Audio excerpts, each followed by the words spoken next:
사람들이 남성과 여성이 결혼을 해서 위기를 바라보는 관점이 다르다고 그래요.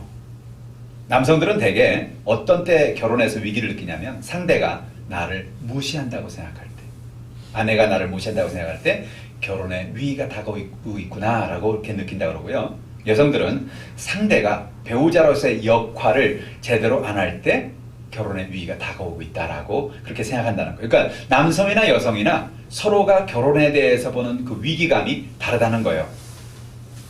존 가트맨은요, 행복한 결혼 생활하는 부부들은 특별히 다른 부부보다 똑똑하거나 부유해서 행복한 결혼 생활하는 것이 아니라 중요한 것은 행복한 부부는 배우자에 대한 부정적인 생각이나 감정보다는 긍정적인 생각이나 감정이 더 많기 때문에 행복하다는 거예요. 부부가 대화를 할 때 상대방의 이야기를 무조건 거절하기보다는 먼저 그 이야기를 들어주고 수용해주고 그 다음에 자신은 다른 의견이 있다는 것을 이야기하는 것이 중요하다는 거죠. 상대방이 어떤 얘기를 할 때 무조건 당신 틀렸어가 아니고 얘기 다 들어주고 그래 당신 말도 옳아 그렇지만 이런 식으로 먼저 상대방의 이야기를 긍정해주고 그리고 또 다른 견해도 가질 수 있다는 것을 이야기해주는 것이 중요하겠다.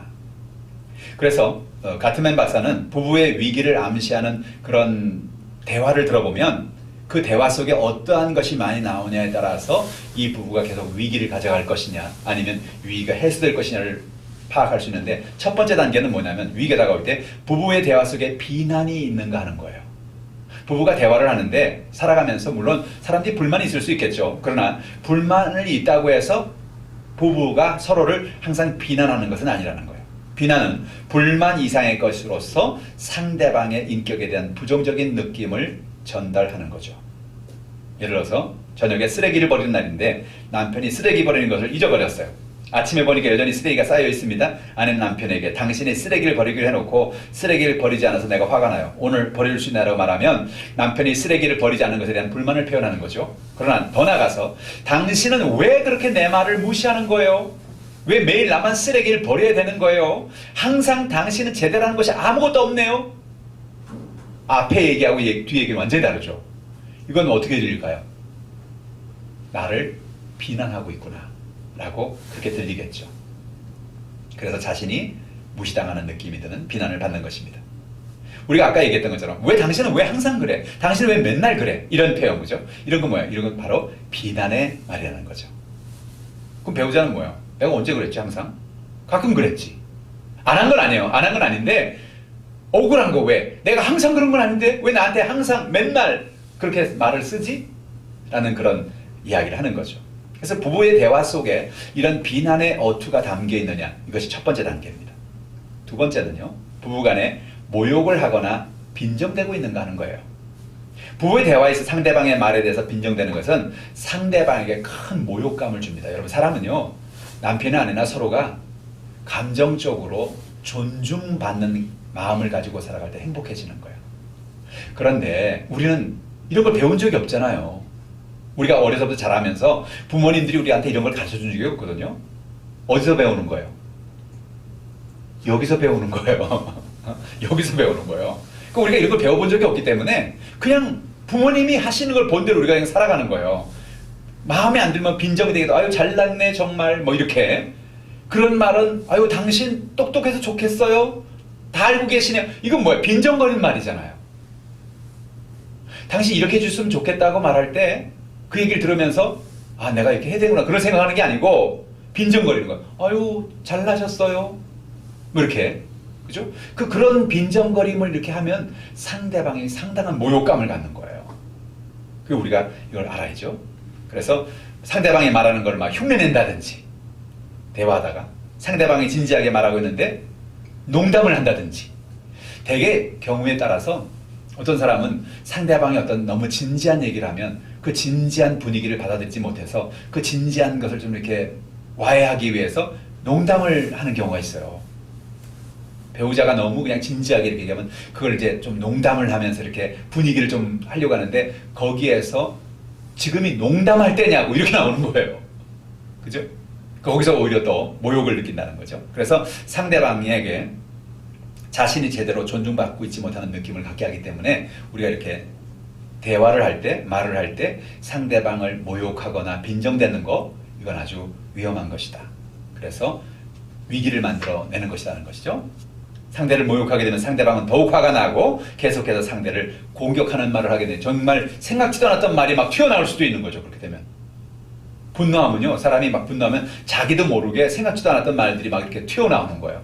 그건 정말 아까 그랬잖아요. 주워 담을 수 없는 거. 이미 한 얘기를 그 마음의 상처로 남을 수밖에 없는 거죠. 세 번째는 부부간에 자기 변호의 말을 많이 하고 있는가요? 행복한 부부는 서로의 감정을 감싸주기 때문에 자신을 변호할 이유가 없어요. 상대방이 어떻게 힘들고 이렇게 하면 당신 많이 힘들겠다.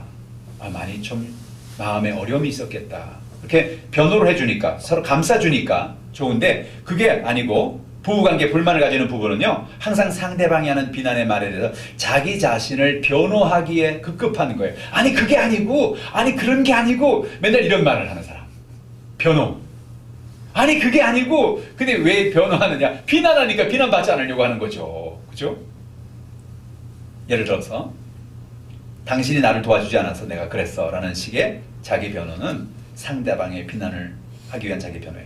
당신이 어제 나한테 쓰레기를 버리라고 말해주지 않았어. 내가 쓰레기를 버리지 않았지. 당신 내게 말을 해줬으면 내가 쓰레기 버렸을 거 아니야. 왜 쓰레기를 버리라고 말을 안 해가지고 쓰레기를 저렇게 놔두는 거야. 그럼 문제는 누구한테 있는 거예요? 원래 문제는 쓰레기를 버리지 않은 내가 문제지. 그죠? 근데 그거를 쓰레기 버리라고 얘기를 해주지 않은 당신이 문제야라고 얘기하는 것은 잘못은 내가 해놓고 다른 사람한테 뒤집어 씌우는 거죠. 그죠? 그게 또 하나의 문제가 될 수 있다는 거죠.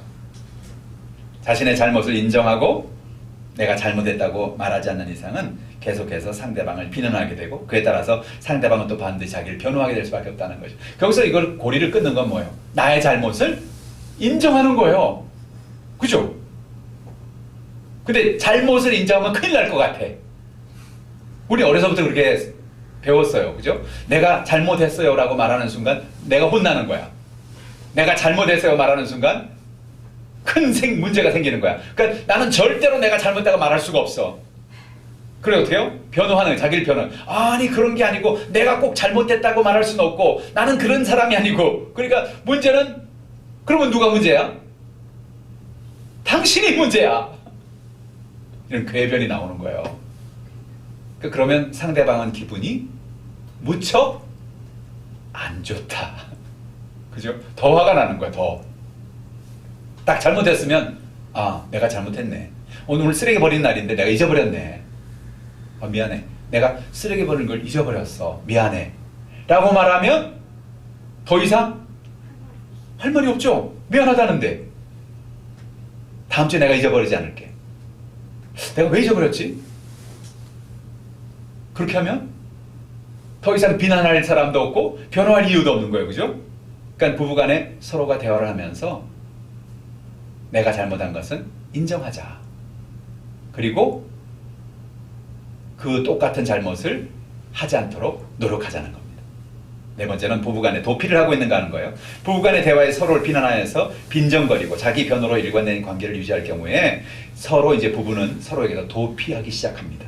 남편은 집에 들어와서 아내가 자신을 비난하는 순간 텔레비전을 켭니다. 그리고 볼륨을 높입니다. 볼륨에서 막 큰 소리가 노래소리가 나오고 아내는 계속 얘기를 하고 있고 안 듣겠다는 거지. 안 듣겠다는 거지. 근데 그걸 아내가 모르나요?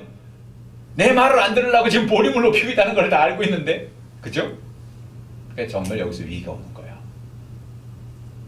나를 인정하지 않는구나. 내 말을 듣기 싫어하는구나. 그러면서 더 깊은 상처를 받게 되는 거죠. 남편은 아내의 잔소리를 피해서 또는 다른 방으로 들어가 버린다든지 이게 도피죠. 상대방이 어떤 이야기를 해도 그 말에 반응하지 않고 멍하니 앉아있거나 다른 것을 바라보고 있다든지 그런 것은 내 마음이 다른 곳에 가 있다는 도피의 태도입니다. 이와 같은 태도가 반복될 때 배우자는 마음의 문을 닫게 되고 긍정적인 감정은 점점 사라지게 되고 그리고 부정적인 감정만이 부부 가운데 남게 되는 거예요. 아까 그랬잖아요. 부부 가운데 뭐를 자꾸 키워야 된다고요? 긍정적인 감정을 키워야 된다 그랬죠? 긍정의 항아리에다가 인정의 항아리에다가 자꾸 인정의 저축을 해야 된다 그랬잖아요. 그죠? 그럼 웬만한 잘못을 해도 거기서 좀 뺐어도 인출을 해도 아직 여전히 그 항아리에 많이 있기 때문에 스무스하게 넘어갈 수가 있는데 이게 전혀 없으면 마음에 강팍한 마음이 드는 거죠. 그래서 오늘 우리는 서로를 존중하고 자기 중심이 아니라 상대를 향해서 헌신적인 자세를 가지고 살고 서로를 향한 책임과 의무를 소홀히 하지 않을 때 행복한 삶을 살 수가 있겠다 하는 것입니다.